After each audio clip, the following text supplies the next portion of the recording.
Assalomu alaykum qadrli obunachilar, Ozodbek Bozor kanaliga xush kelibsizlar do'stlar. Do'stlar, bugun biz sizlar bilan kanal tarixi nimaga yonmasligini sabablarini ko'rib chiqamiz. Shuning uchun kanalga obuna bo'lish esdan chiqmasin do'stlar.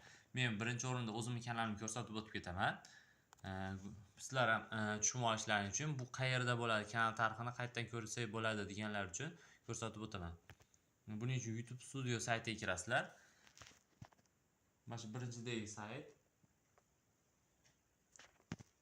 Bunga kirganingizdan so'ng o'zingiz kanalingiz kelib chiqadi yoki bu yerdan mana bu o'ng burchakdan o'zingizga kerakli kanalingizni tanlab olasiz. Mana mening kanalim. Keyin bu pastdagi настройка bo'limi turibdi. Mana ko'rib turganingizdek chap pastki burchakda mana настройка bo'limini bosdim va bu yerdan ikkinchisiga o'tamiz. Mana ikkinchi bo'limga o'tganimizda va bu yerdan uchinchisi oxirgi mana oxirgisini tanlab olamiz. Mana do'stlar, kanal tarixi mana bu yerda 3-da ko'rsatib turilibdi. Kanal tarixi mana Channel History deyapti. Kanal tarixi yongan menda. Bu sizlarda agar yonmagan bo'lishi mumkin. Nimaga? Eng asosiy sabablardan biri bu siz videolarni kam chiqarayotganingiz sabab bo'lishi mumkin. Bu mindsetga yetishingizdan oldin albatta buni to'g'rilashingiz kerak. Siz 30 kun davomida har kuni video qilib borishingiz kerak do'stlar. Videolar sonini ko'paytirish bu kanal tarixi, ya'ni videolaringizni ham tarixini oshirishga yordam beradi. Shuning uchun ko'proq video qo'yishni maslahat beraman do'stlar.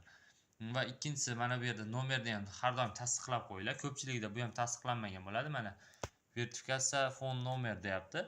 Nomerda albatta yangi kanal ochganingizda birinchi bo'lib shularni tekshirib qo'yinglar.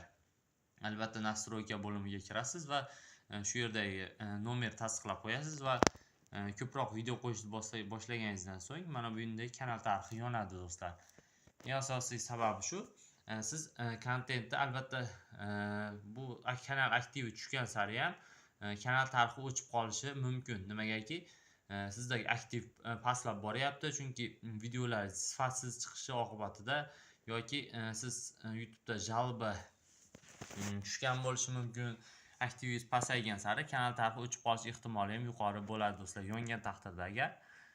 Keyin ko'pchilik bitta telefondan ko'p nomerlarga do'stlar ko'p Google akkauntlar ochishni maslahat bermayman. Bitta telefonga bitta yoki ikkita kanalingiz bo'lsa ochib yuritishni maslahat beraman. Ko'pchilik yangi kanal ochib masalan bitta telefonda 10 talab Google akkaunt ochish bu sizni IP manzilingiz zararlanishiga olib keladi. Ya'ni YouTube tomonidan siz noqonuniy harakat olib borayotgandek tuyulasiz va kanalingiz ko'tarilishi ham sekinlashib qoladi do'stlar.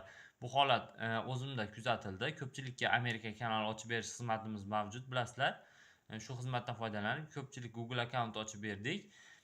Bizda bitta telefonga kerak bo'lsa 15 ta 20 talab Google akkaunt ochildi. Shuning uchun biz IP manzil zararlandi va kanallarimiz aktivi tushishni boshladi. Sizlarda shu ro'y bermasligi uchun bitta nomerga bitta yoki ikkita Google akkaunt ochishni maslahat beraman. Ko'p ochish bu zararlanishga olib keladi do'stlar.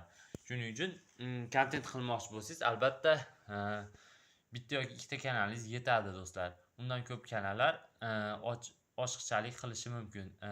Bitta yo'nalish tanlanglar va Amerika kanalida videolar qilishni, kontent qilishni boshlanglar. To'xtamasdan har kuni video chiqaringlar do'stlar, yoki videoni birinchi tayyorlab olib, keyin kanal ochib yuritishni maslahat beraman. Nimaga? Sizda albatta kunlik videolar bo'ladi. Video foydali bo'lgan bo'lsa like bosib qo'yinglar do'stlar. Kanal tarixi yonish uchun eng asosiy qilinadigan ish shu videolar sonini ko'paytirish va kanalni to'g'ri olib borish do'stlar. Agar savollaringiz bo'lsa yoki Amerika kanal ochish kerak bo'lsa bizga murojaat qilishlaringiz mumkin. Rahmat hammaga, sog' bo'linglar, salomat bo'linglar. Video opsiyani esa va kommentariyada Telegram ichiga ham qoldiraman.